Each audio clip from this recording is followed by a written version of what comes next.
Back in February of 2016, I started a keyhole bed, or my own version, which included access points here, here, and here.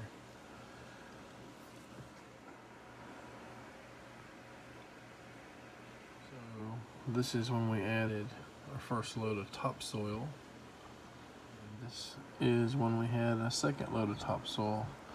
So the bed is getting a little more full. Then we brought in a load of yellow sand. We didn't know at the time if we were going to need one load or two. And that's when with the yellow sand on top, so it pretty much filled it close to being full.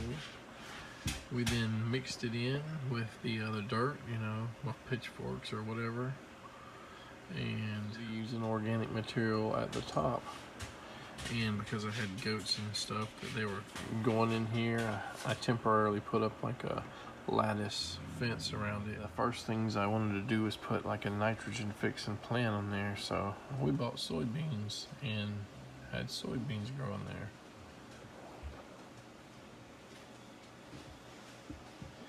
A lot of them. We also had Jerusalem artichokes or sunchokes, which have like a 9 or so foot. It's a sunflower, has a little flowers all over them, little yellow flowers, and like a 9 foot or 10 foot stalk, and they have edible tubers. We had some amaranth just come up in the bed, smooth amaranth, I believe. This is a better picture of it in the bed, and it wasn't even planted by us, but so I don't even know why, what purpose of this bed was. I think because I used sand, it was probably because I wanted to do sweet potatoes, but it was kind of in a somewhat shady area. I ended up putting turmeric and ginger in there, and there's some Suriname cherry seedlings now, and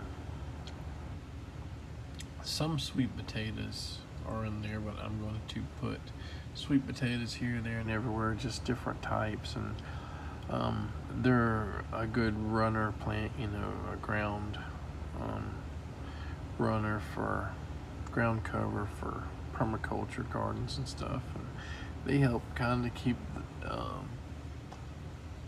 when they're running on the ground, there are less like invasive weeds and stuff on the ground. So that's kind of their purpose. They're not nitrogen fixing or anything like that. This is one of the Jerusalem artichokes I grew. That would have been in a different bed, but I planted them in like 2 different beds, I would say, and we got a pretty good harvest. But I think the last time I grew it, I kind of over harvested it, and I probably should have kept some of the tubers in the beds so that they would have a greater chance of coming back. And a lot of times when you harvest them, you don't get all the tubers, but I guess I just overdid it. But these are something that I really miss growing, and they're really awesome.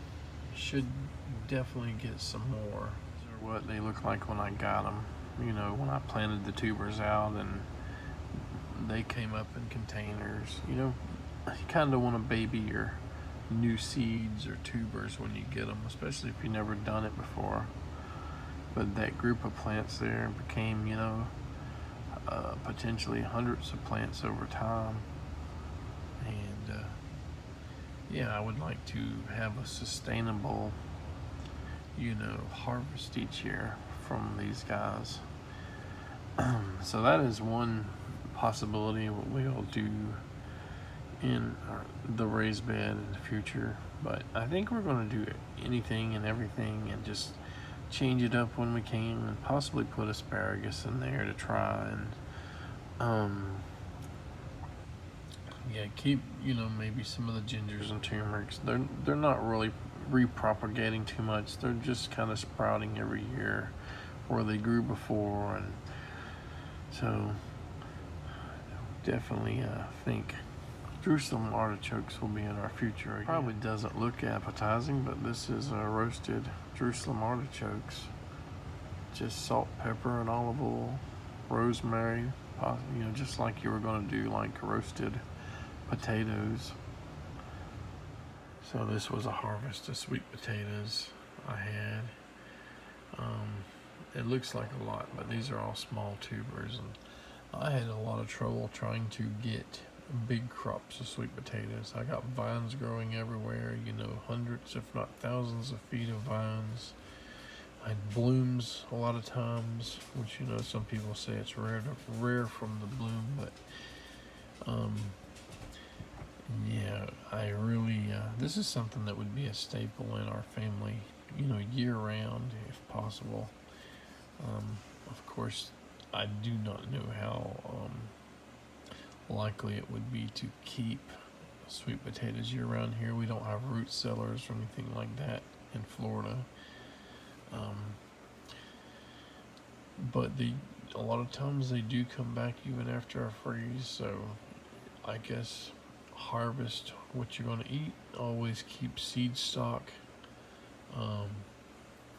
in the ground or ready to, or have something that you're going to start during the winter in a greenhouse or inside or whatever, so you can get your starts and replant. But yeah, we really need to find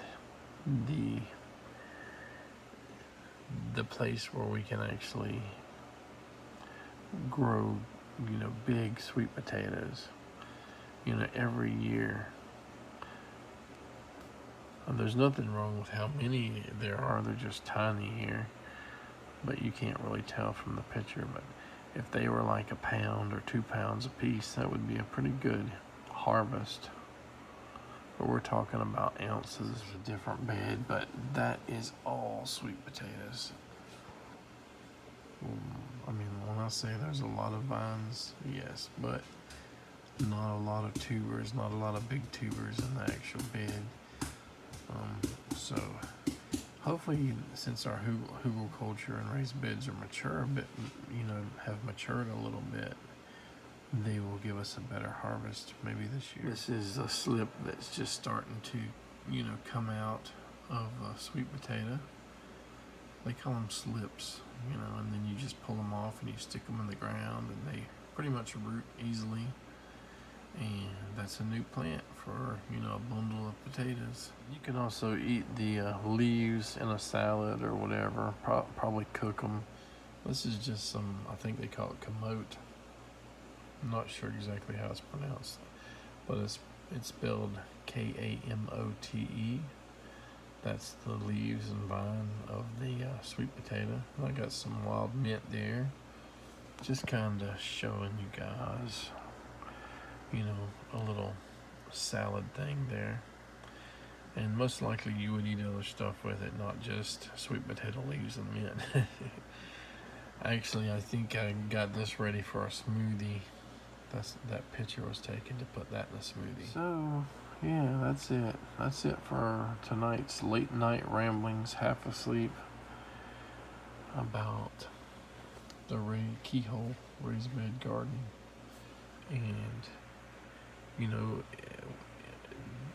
the difference between like the hugelkultur beds is these will sink a little bit over time, but they do not have to be topped off with as frequently or with as much organic material as like a hugelkultur bed, where 80 or 70% of the material is like uncomposted, tree trunks and leaves and all. And so as that stuff breaks down, it the soil line just goes down, quite a ways.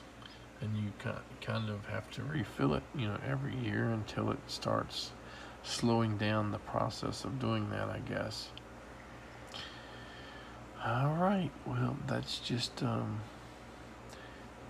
one other project I want to talk about from,